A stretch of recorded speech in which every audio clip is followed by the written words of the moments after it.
Project Zomboid's Build 42 is always a hot topic, and with the last two devlogs showing off more than just progress, we think Build 42 may be on the horizon. It's been a while since build we found out about build 42, let's be honest, but these last two dev blogs have been encouraging. They're being open and honest with people. They're kind of laying out what they're planning to do for testing and the path forward in order to get us an unstable version of build 42. Yeah, I mean, speaking of the unstable build, they did mention in the last second to last devlog that they're going to be talking about a beta test of Build 42. Now, this is going to be like Build 41's beta test, where it's going to be single player only until they're ready to at least test out the multiplayer. But hearing them talk about a beta test for Build 42 gets my hopes up high. Yeah, and I think it's smart to do a single player test before we do the multiplayer because I think it'll give them a chance to address some issues and any bugs that pop up without having to deal with all the multiplayer bugs on top of that. Because I'm not a game designer by any means, but it seems to me that you're going to have some different bugs between single player and multiplayer, and this will allow them to kind of polish up the basics and the single player stuff before they have to worry about the integration of servers and other players all together in one. I think it'll just give them a more like easily managed way to fix these problems when they come up. Yeah, and then they also talked about this thing called a zombie heat map, kind of letting them know where the zombies are and kind of how things are working. And they mentioned and briefly talked about how they're changing up how the zombies kind of initially spawn in to be less fewer on the roads and less just everywhere and more kind of centralized around points of interest, places to loot, events, helicopter wrecks, random things that you can come across, but they always have some sort of interaction for the player, rather than this just these zombies being out in the middle of the woods for no apparent reason. Yeah, I'm hope they haven't mentioned anything about getting rid of the migration of the zombies. So I'm still hoping we'll see some random zombies out on the road and in the woods from time to time, especially if they're following us or for example, if you've been surviving in the world for days and days and days, I'm hoping the zombies will still move and migrate a little bit because it makes sense as time passes that some of these zombies will shamble down a road or shamble through the woods or something like that. Now, initially when you first come into the world and things spawn, it makes sense to have them in populated areas or in points of interest. But I'm hoping we'll still see some scattered zombies here and there so the world doesn't feel quote unquote empty when you're driving through it or walking through the woods. They now have moved on from the newspapers or other article based lore and storylines and are now moving on to graphical art such as advertisement, business banners, and that kind of stuff to make the world feel more lived in and to kind of show that, places of interest you can look to, kind of like a natural, immersive way to tell people, hey, there's a barn store in this city, or hey, there's a gun shop, or etc., etc., allowing players to have a more natural feeling of finding out about these places rather than just always stumbling upon them or working upon existing knowledge they had from Build 41. Yeah, and that's what excites me about Build 42 is some of these newer places to explore, some of the basements, the potential for taller buildings in the future, these different points of interest in the town, the new area they're putting in, all of this new area excites me because I'm an explorer. I like to go out and see the world. I like to go check things out in the world and get into trouble usually when I go out, but that's part of exploration in a game like this, and so I'm excited to see what they do with those areas. Not only that, but there's also a few new items they're putting in the game. Some of them are decorations, some of them can be used as weapons. A few notable mentions that I've seen sprinkled throughout the dev blogs that I really hope we actually see.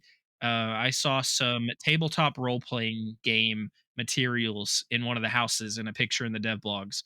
I don't know if that's already currently in like build 41 or if this is something new, but as a TTRPG player myself, I would be very interested to find that and see if you could move that and have that as decoration to your own base.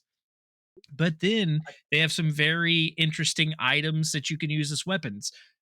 In the video for the weapons, they showed some things like golf clubs and hammers and things like that that you use normally, but they showed some other things interesting. One of which that very much made me laugh was the fact that one of the survivors was attacking zombies with a big long dumbbell from like a gym.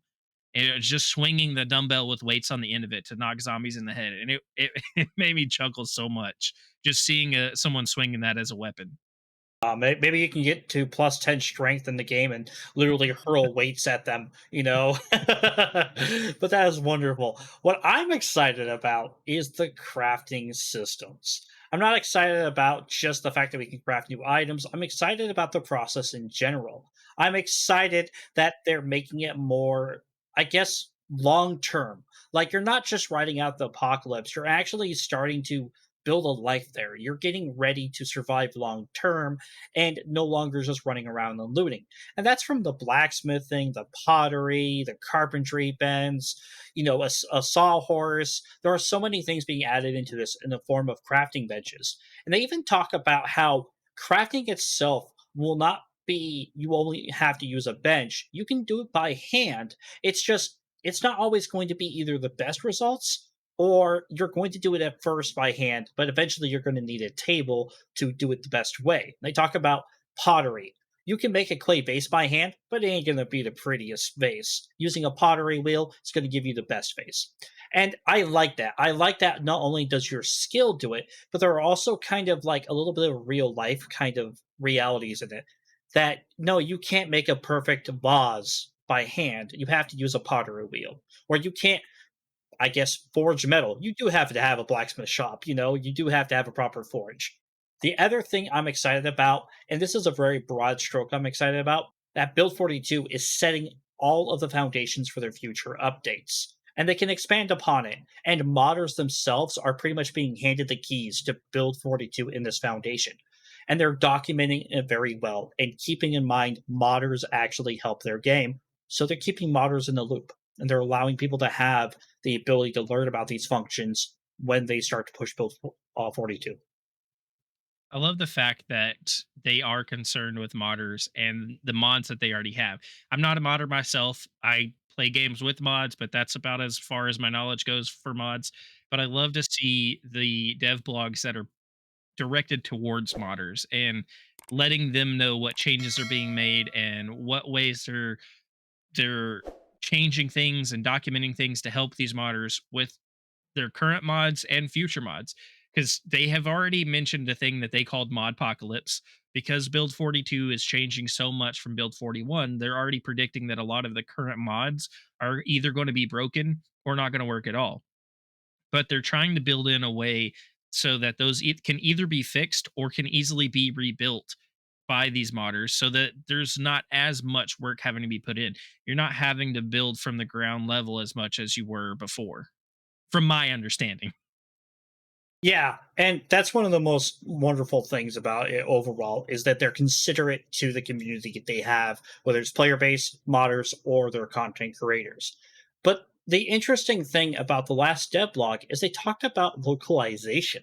And they talked about how they're moving from a community localization to now a professional service because there's over 100,000 words they have to translate, and they're translating into 21 different languages that are the most popular languages that play their game. Now, this is a huge undertaking, even for a large community that's willing to help. So it's cool that they're moving to professional service to do so.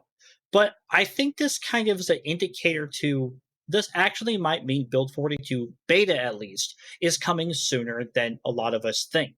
It's not going to be necessarily, you know, grandstanding news, but I think based off all the polishing they've talked about, the fact they talked about Build 42 single player beta, and they also have been polishing up the animations, the lore, and they're moving on to some of the other items. It tells me that maybe we might see the beta this year. See, I think it's going to be at least 4 to 6 more months, at least, before we get an unstable version of Build 42. And I only think that based on their talks about testing and the way they've talked about doing some closed group testing and then some larger closed group testing. While I think they are polishing it and I think that they're testing it as they go now, I don't think they're going to be able to test it to its fullest until they get closer to releasing build 42. And then I think at that point they're going to have to send it to these test groups, get the feedback, work on the bugs, send it back to these test groups. And I think it's going to take a couple of iterations for something this big. That's my opinion. Again, I'm not a game designer. That's just the way I'm seeing it and the way I'm reading it. So I'm thinking we're going to have at least a few more months of testing in closed testing groups before we get any open betas or unstables or anything like that. Yeah, you know what? You might have a point there. Well, folks, those are our views about when we think Build 42 is going to be coming out. Thank you very much for watching our discussion and talk about Build 42 once again. But as always, folks, join me in thanking Dimension 119 and Red Falcon for being here and helping make this podcast great. We also thank the community members out there who watch us all the time. Thank you for watching State of Survival Podcast. Ta-ta for now. See you in another dimension.